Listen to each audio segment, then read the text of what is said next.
He never expected a simple charity gala to turn into the moment that would haunt him forever. Surrounded by glittering chandeliers and the quiet hum of wealth, a billionaire father watched as his disabled son was gently guided onto the dance floor. But it wasn't one of his high society friends who reached for the boy's hand. It was a young black waitress, ignored by most, unseen by many. In that instant, the room seemed to hold its breath. What happened next didn't just shatter the silence. It forced everyone there to confront a truth they'd spent their lives avoiding. Charles Whitmore was a man whose world ran on schedules, stock prices, and power. A self-made billionaire in the public eye, but in private, he was a father navigating a life that rarely slowed down for anyone, especially his disabled son, Ethan. Most days, Ethan's wheelchair was just another obstacle for Charles's carefully planned appearances. He loved his boy, but his affection often came packaged in expensive gifts rather than shared moments.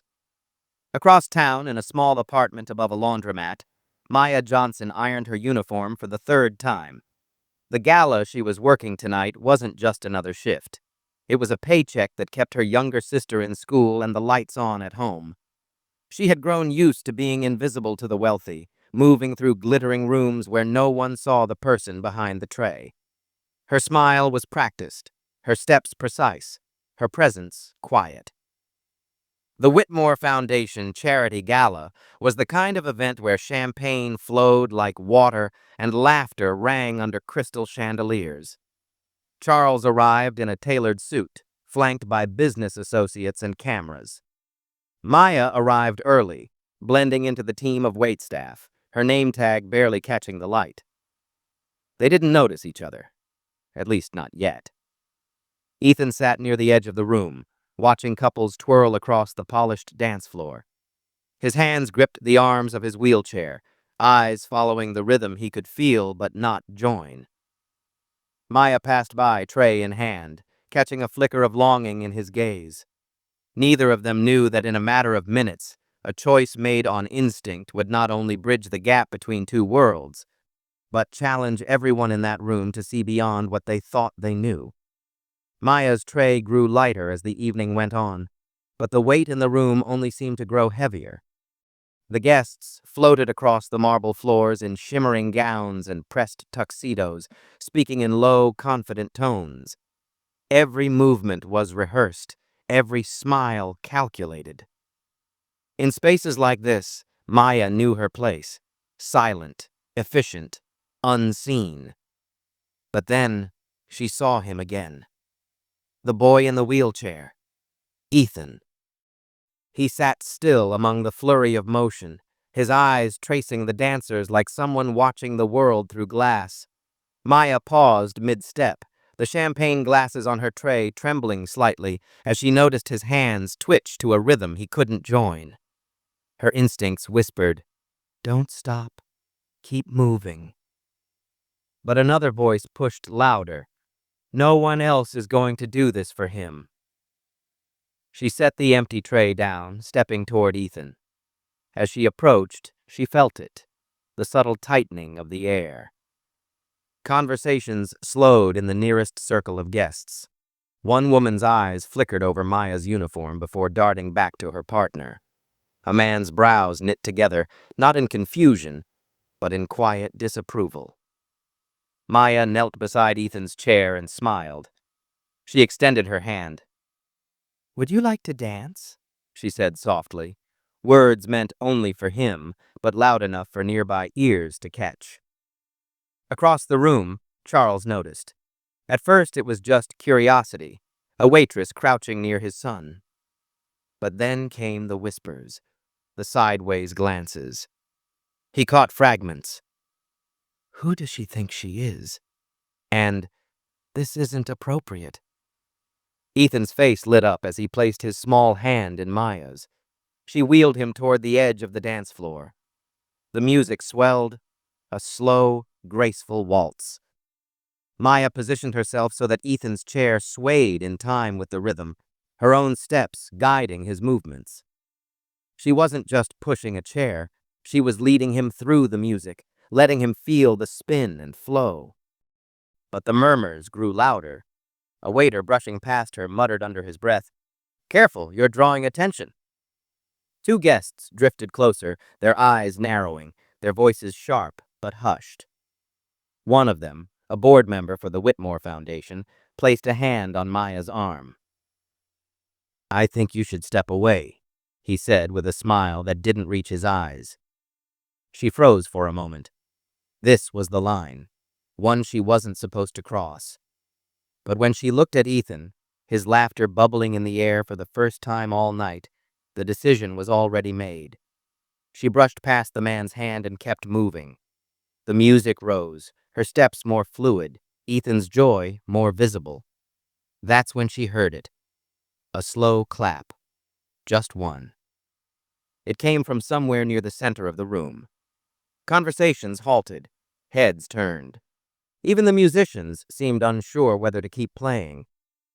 Maya didn't dare look up yet.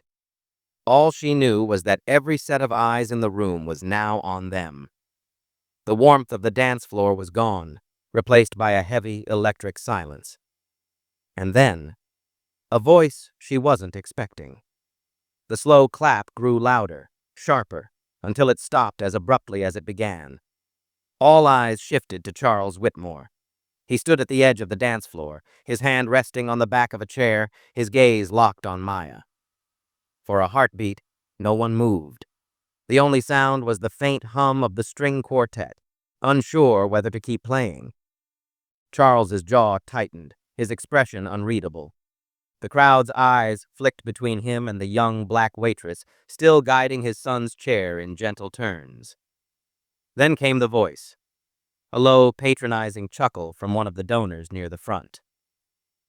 "I suppose even the help wants their moment in the spotlight," he said, not bothering to lower his tone. A ripple of laughter, small but sharp enough to cut through the air, followed. Maya felt her chest tighten. She'd been ignored before, talked over, dismissed. But this? This was meant to humiliate. Her hand steadied on Ethan's, her steps never faltering. Charles took a step forward. The crowd seemed to lean with him, waiting to see whether he would enforce the invisible rules or break them. Ethan looked up at his father, his smile faltering as if bracing for the moment this dance would be taken away. And in that instant, something shifted in Charles. The whispers, the judgment, it all sounded like static compared to the joy in his son's face. He saw it now, the truth in the way Maya had seen Ethan, not as a burden or an accessory, but as a boy who deserved to be part of the music. The room seemed to shrink as he walked toward them. Every step echoed louder than the music. Maya kept dancing, her chin high, even as the space between them closed. When Charles finally reached them, he didn't take Maya's hand away from his son's. Instead, he placed his own on the back of Ethan's chair and began to push, moving in rhythm with her. The gasp that followed was almost physical. For the first time all night, the room was truly silent. The music ended, but no one moved. The billionaire and the waitress stood side by side, guiding Ethan's chair in one final turn before coming to a gentle stop. In that stillness, the unspoken hierarchy of the room felt cracked, if only for a moment. Charles didn't give a speech, didn't look for applause. He simply looked at Maya, a quiet nod passing between them, a thank you deeper than words. Ethan's grin returned, brighter than any chandelier in the hall. Maya stepped back, returning to her place among the staff. But the whispers had changed.